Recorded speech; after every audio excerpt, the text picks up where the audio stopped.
और आपको बता रहे किस तरीके से G7 में प्रधानमंत्री नरेंद्र मोदी का डंका बजा है। ये आप सभी ने देखा किस तरीके से, चाहे जो बाइडेन हो चाहे जस्टिन ट्रूडो हो, हर कोई प्रधानमंत्री नरेंद्र मोदी से मिलने के लिए पहुंचा। और इस वक्त की बड़ी खबर आपको बताने जा रहे हैं। क्वाड मीटिंग में मोदी से बोले जो बाइडेन, क्या बोले वो आप सुनिए। प्रधानमंत्री मोदी की लोकप्रियता पर बोले हैं बाइडेन, अमेरिका में आपकी बहुत लोकप्रियता है, मुझे तो आपका ऑटोग्राफ लेना चाहिए। अमेरिकी नागरिक आपसे मिलना चाहते हैं। तो आप अंदाजा लगाइए कि अमेरिका में रहने वाले अमेरिकी नागरिक किस तरीके से भारत के प्रधानमंत्री नरेंद्र मोदी के फैन हैं और उनसे मिलना चाहते हैं। और खुद जो बाइडेन ने कहा कि मुझे आपका ऑटोग्राफ लेना चाहिए। आज समझिए कि प्रधानमंत्री नरेंद्र मोदी की पॉपुलैरिटी है और साथ ही साथ उनके जरिए भारत ने जो मुकाम हासिल अंतर्राष्ट्रीय स्तर पर किया है वो भी अपने आप में उल्लेखनीय है।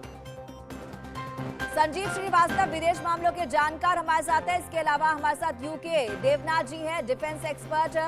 सबसे पहले मैं आपके पास आना चाहूंगी, किस तरीके से यूके देवनाथ जी आप देखते हैं कि भारत की अगर बात करते हैं, भारत ने इस G7 की मीटिंग में यूक्रेन से मुलाकात की है, एक कड़ा संदेश जो है ये दिया है कि शांति के लिए वो प्रतिबद्ध हैं और युद्ध को रोकने के लिए जो कुछ करना पॉसिबल हो सकता है भारत की तरफ से किया जाएगा। उन्होंने रशिया को भी समझाया, यूक्रेन को भी समझाया।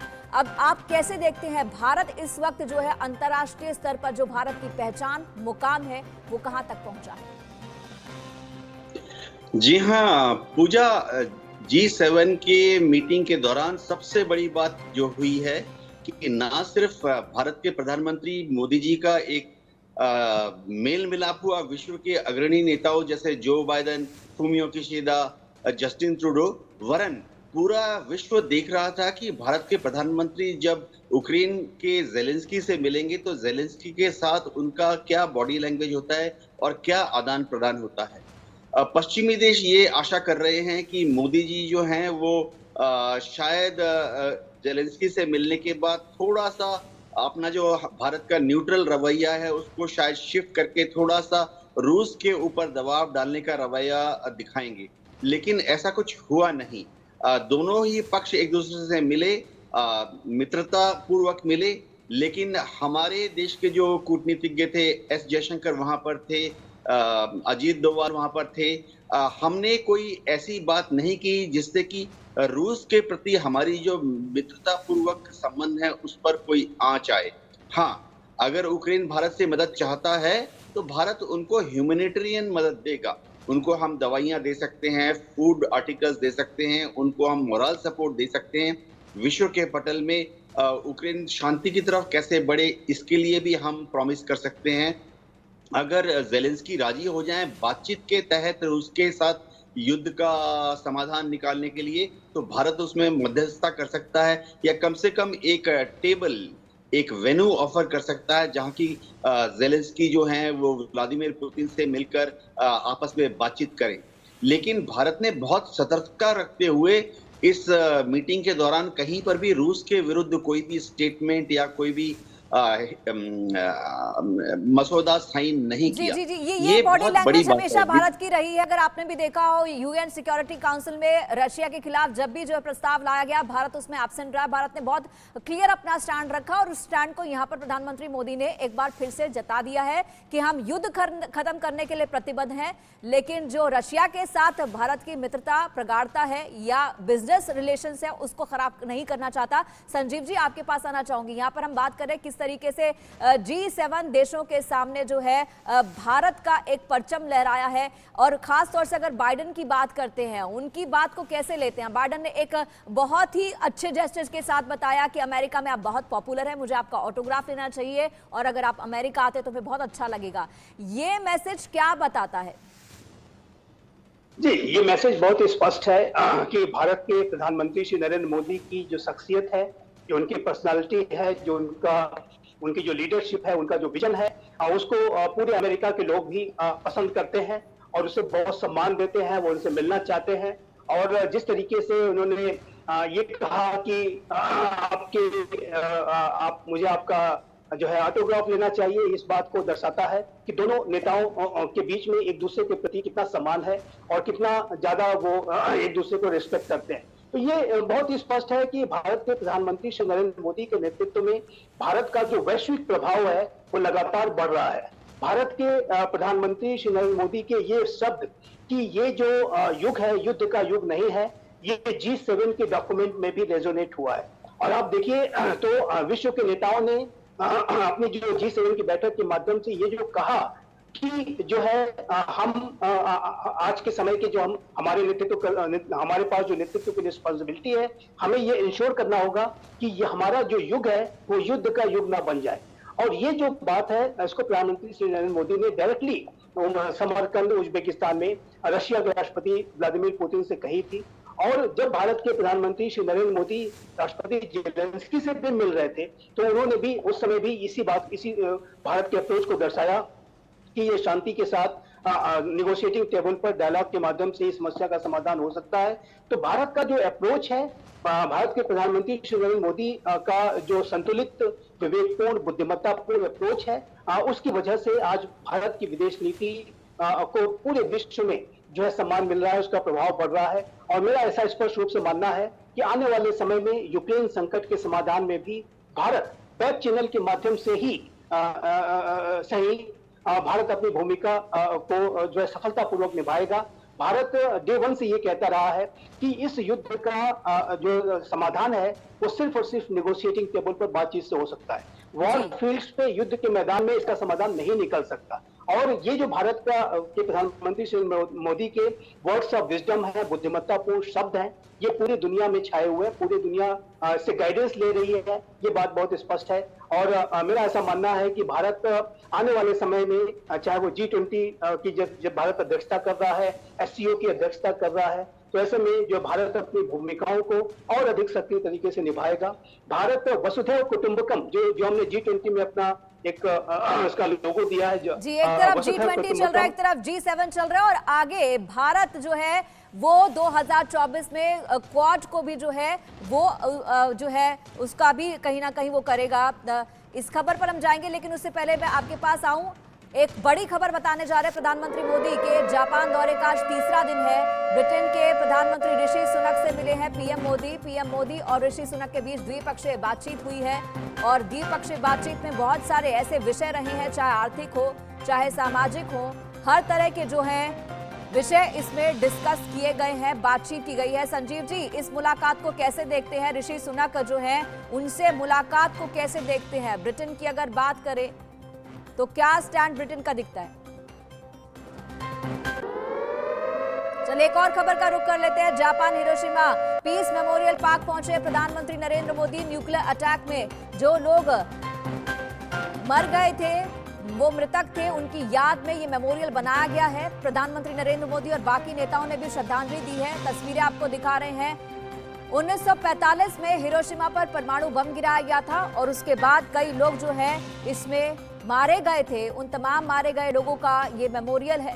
प्रधानमंत्री नरेंद्र मोदी वहां पहुंचे हैं तमाम राष्ट्राध्यक्षों के साथ और वहां पर श्रद्धांजलि अर्पित की है।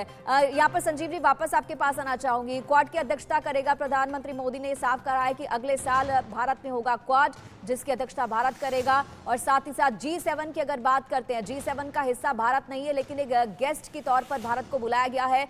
इसको सबको कैसे देखते हैं? G20 की बैठक पर भी मैं जाऊंगी। G20 की बैठक पर चीन के स्टैंड को भी आप क्या कहेंगे? देखिए, ये जो वर्तमान समय में भारत का जो वैश्विक प्रभाव है वो लगातार बढ़ रहा है और इंडो पैसिफिक रीजन में भारत मेरे असेसमेंट के मुताबिक सबसे अधिक जो है महत्वपूर्ण राष्ट्र है, क्योंकि भारत जो है चाइना जैसे विस्तारवादी, आधिपत्यवादी, उपनिवेशवादी राष्ट्र का पड़ोसी है और चाइना इंडो पैसिफिक रीजन के रूल्स बेस्ड ऑर्डर को डिस्टर्ब करने की साजिश रच रहा है। चाइना अपने आधिपत्यवादी मूल्यों को विश्व के लोकतांत्रिक मूल्यों पर थोपने की कोशिश कर रहा है। तो ऐसे में जो भारत का जो महत्व इंडो पैसिफिक रीजन में है वो बहुत ही ज्यादा है और क्वाड की जो लीडर्स की समिट है वो अगले वर्ष अगर भारत में होती है तो जाहिर है कि इसका एक और अधिक बड़ा महत्व होगा। ये जो लीडर्स की जो क्वाड का जो इनिशिएटिव है लगातार गहरा हो रहा है, लगातार आगे बढ़ रहा है। एक बहुत ही डिटेल्ड जो है डॉक्यूमेंट रिलीज किया गया है क्वाड की समिट के बारे में, विजन डॉक्यूमेंट आया है। तो जाहिर है कि अब क्वाड का जो महत्व है वो लगातार बढ़ने जा रहा है, क्योंकि चाइना की जो का जो रुख दिख रहा है, चाइना जिस तरीके से जैसे कि मैंने कहा कि अपने लोकतांत्रिक मूल्यों को अपने आइडियालिस्टिक विजन को प्रभुत्व स्थापित करना चाहता है, वहां के रूस विचारों को बिगाड़ना चाहता है, तो जाहिर है कि लोकतांत्रिक राष्ट्र ऐसा होने नहीं देंगे। चाहे वो चाइना का खतरा ताइवान पे हो, या साउथ चाइना सी पे हो, या इंडिया चाइना बॉर्डर एरिया पे हो, या सिंगापुर आइलैंड्स पे हो, तो विश्व के लोकतांत्रिक राष्ट्र इस तरह के चाइना के एग्रेसिव व्यवहार को स्वीकार नहीं करेंगे। ये बात क्वाड के लीडर्स के समिट के माध्यम से स्पष्ट जी, कर दी साफ गई है। मैसेज भी दिया गया है इस मीटिंग में भी, इस G7 की मीटिंग में भी साफ मैसेज दिया गया है। तस्वीरें अब आपको दिखाते हैं, पहले दर्शकों को तस्वीरें दिखा दें, फिर मैं वापस आपके पास आऊंगी। तस्वीरें देखिए और समझिए किस तरीके से G7 में प्रधानमंत्री नरेंद्र मोदी का डंका बजा है। प्रधानमंत्री नरेंद्र मोदी वहां पहुंचे हैं, ऋषि सुनक से उनकी मुलाकात हुई है। किस तरीके से दोनों देशों के राष्ट्रीय अध्यक्षों ने आपस में बात की, मुलाकात की, और किस तरीके से तमाम विषयों पर डिस्कशन हुए हैं। और एक तस्वीर आपको दिखा रहे किस तरीके से मेमोरियल पर पहुंचे हैं, जहां पर परमाणु हमले में लोग जो मारे गए थे उनका मेमोरियल है, वहां पर श्रद्धांजलि अर्पित की है। तमाम राष्ट्रीय अध्यक्षों के साथ पहुंचे हैं। इस वक्त की बड़ी खबर एक और बता दें, FIPIC सम्मेलन में हिस्सा लेंगे प्रधानमंत्री Narendra Modi. PM Modi Papua New Guinea में शामिल होने के लिए पहुंच चुके हैं, रवाना हो चुके हैं। संयुक्त राष्ट्र के तीसरे शिखर सम्मेलन की मेजबानी करेंगे। आपको बता दें न्यूजीलैंड के प्रधानमंत्री क्रिस हिपकिन भी इस बैठक में हिस्सा लेंगे और भारत और 14 प्रशांत द्वीप देश इसमें शामिल होंगे। मैं यहाँ पर आपके पास आना चाहूंगी यूके देवनाथ जी, कि जिस तरीके से हम चाइना की बात कर रहे हैं, G20 की बैठक होने वाली है, कल से शुरू होने वाली है श्रीनगर में। उसको लेकर के चीन ने साफ किनारा कर लिया है, तुर्की ने और सऊदी अरब ने चुप्पी साध रखी है। और तुर्की की बात करें तो धारा 370 हटने पर भी उसने जो है पाकिस्तान का साथ दिया था। इन तमाम चीज़ों को कैसे देखते हैं, और क्या इन देशों का ना आना इससे G20 की बैठक पर या भारत की छवि पर कोई असर पड़ने वाला है? पूजा, देखिए बहुत ही आश्चर्य की बात है, जहां तक G20 की बात है उसमें तो पाकिस्तान मेंबर भी नहीं है। तो चीन का या तुर्की का विरोध जताने के लिए श्रीनगर में अपने अपने राजनीतिज्ञों को ना भेजना, ये आश्चर्य की बात है और दुख की भी बात है। इसी के पहले अगर G20 का जब एक मीटिंग हम अरुणाचल में कर रहे थे, तब भी चीन ने ये बोलकर कि अरुणाचल चीन का हिस्सा है, उस वक्त चीन ने अपने रिप्रेजेंटेटिव को अरुणाचल में नहीं भेजा था। तो मेरे ख्याल से ये दोनों देश जो हैं, ये पाकिस्तान को इनडायरेक्ट डायरेक्ट समर्थन देकर एक ब्राउनी पॉइंट अर्जित करने की कोशिश कर रहे हैं। जहां तक समिट की बात है, G20 के समिट में अगर चीन नहीं अटेंड करता, तुर्की नहीं अटेंड करता, तो इसका कोई फर्क नहीं पड़ेगा, क्योंकि बाकी जितने देश अटेंड कर रहे हैं वो बहुत मजबूती के साथ श्रीनगर में पार्टिसिपेट कर रहे हैं। ज्यादातर देशों ने ही अपने उच्च स्तरीय राजनीतिकों को और बहुत सीनियर ऑफिशियल्स को वहां पर मीटिंग के लिए भेजा है। यानी सारे G20 के जो देश हैं, चीन और तुर्की को छोड़कर, उनका इन्वॉल्वमेंट बहुत ही बढ़िया है, बहुत ही पॉजिटिव है। जहां तक भारत की बात है, G20 का ये मीटिंग हम श्रीनगर में करके ये दिखा रहे हैं कि पूरा JNK जो है ना सिर्फ भारत का हिस्सा है, वरन धारा 370 हटाने के बाद वहां बहुत ही पीसफुल माहौल है। टूरिज्म जो है पिछले कोविड टाइम से या पिछले कुछ सालों के मुकाबले अब 3 गुना बढ़ गया है। दुनिया के सारे देशों को हम दिखाना चाहते हैं कि कश्मीर के लोग, श्रीनगर के लोग भारत के मेन स्ट्रीम के साथ हैं और भारत के प्रति उनका एक ऐसा रवैया है जो कि आगे बढ़ते हुए और ज्यादा मित्रतापूर्ण बनेगा। हम कश्मीर के लोगों के साथ हैं, कश्मीर के लोग भी भारत के लोगों के साथ हैं। ये सिर्फ गिना चुने एक आध इक्का दुक्का लोग होते हैं जो कि वहां उपद्रव मना रहे हैं पाकिस्तान की शय पर। G20 की जो मीटिंग है, इसमें एक चीज देखने के लिए बहुत इंपॉर्टेंट है कि दुनिया के सभी ग्लोबल साउथ, यानी दुनिया के जो उभरते देश हैं, अफ्रीका के देश, लैटिन अमेरिका के देश, साउथ ईस्ट एशिया के उभरते हुए देश, सबने अब ये मान लिया है कि भारत जो है इन उभरते देशों का एक लीडर है। भले ही ये घोषित ना किया गया हो, लेकिन सारे ग्लोबल साउथ के जितने देश हैं, उभरते देश हैं, वो देख रहे हैं कि भारत ही मजबूती के साथ दुनिया के बड़े बड़े देश जैसे G7 देश हैं, उनके साथ ग्लोबल साउथ का जो पॉइंट ऑफ व्यू है वो रख सकता है।